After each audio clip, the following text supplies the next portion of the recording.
a very pro EFAP channel has delivered a kind of 1 hour spiel. Essentially, these are just a lot of Southpaw clips that are being pulled together from Thumpcast, his own words, and some videos to show that he's not telling the whole truth. I think the basic gist is correct. Southpaw is not being entirely honest. I think that's fine as a charge and accusation.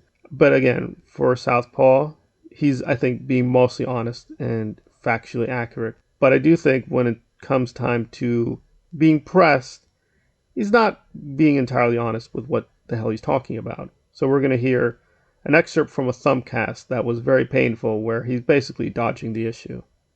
Would you describe it as an overly harsh word to use for what happened with a connotation that he had good reason to be upset over? You are talking about Absolutely overly not. harsh and He had defending the fringy no messages. intention to be upset over. He had No. no good intention to be upset over, especially because, like, if you actually watch the 3 hour watch party, I'm not getting angry with them at all. I might not be agreeing with them all the time, but I'm doing it rather politely.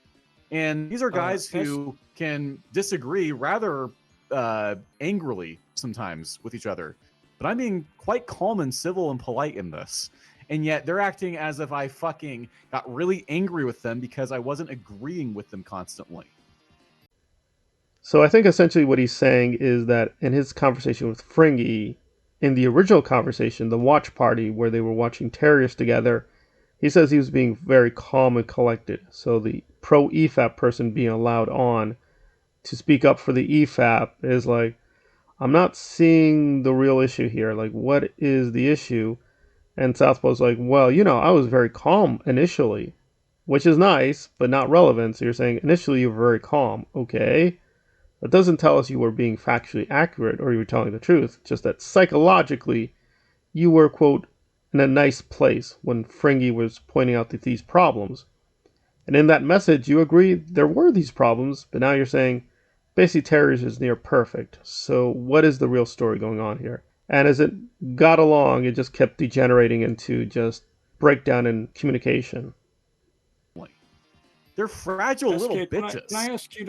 Can I ask you to bring up the video and go to the 3 hour, 14 minute, 57 mark? Why? Do it yourself.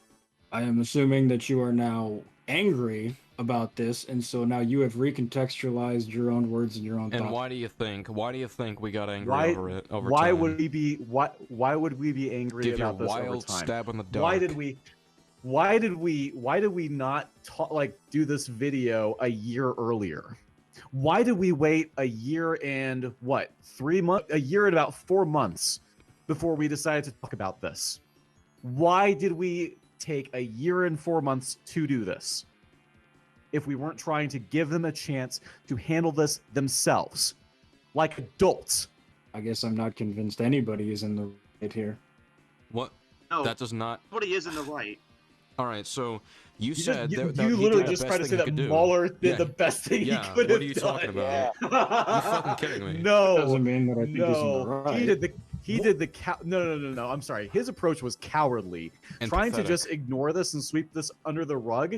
It's a cowardly thing to do, especially after you accidentally spread misinformation. If you're a good person and you've accidentally spread misinformation and you are corrected on that and you are made aware of that and you realize that and you accept that, what's the right thing to do? Sweep it under the rug or do what you can to salvage your old friend's reputation that you unfairly slandered? What's the moral thing to do? What's the heroic thing to do? Well, again, I don't think you were listening to the guy, because the pro EFAP guy was like, well, I think both sides are wrong. I don't think MauLer is right. So he's conceding that MauLer did something wrong, but Southpaw is not satisfied. He's saying, no. It wasn't just a small thing they got wrong. They got something really massive wrong, and they were slandering a friend. And MauLer was aware of this slander. I agree, MauLer probably was aware that Fringy was lying, and they got a lot of things wrong, but they were caught in a trap, namely that they put themselves out so publicly attacking Terriers that it would look really, really bad if they just did a mea culpa. But again, I do think the charge of missing context still stands. There's a lot we don't know. And SK and Southpaw sometimes refer to this, that yes, they did kind of get an apology, but it was very, very weak, and it did not really acknowledge the wrongdoing or the slander. So I agree Southpaw has reasons to be angry, but he's not addressing the point, which is they're still missing context. That's pretty extraordinary given that we have one massive 3-hour video and now another massive 6-hour video. We're still missing a lot of context. Now, this is a lot on the EFAP side. They're not releasing certain private messages, which I'm not sure why they're not doing that. Obviously, they would still look bad. But definitely on the SK Southpaw side, we're not getting the whole story. We're still getting a very skewed version of the story. Again, for the most part, I think they're being accurate and factual, but they are skewing the case, and I think that's very troubling. It does still feel like we're getting a very biased version of what really happened, in my humble opinion.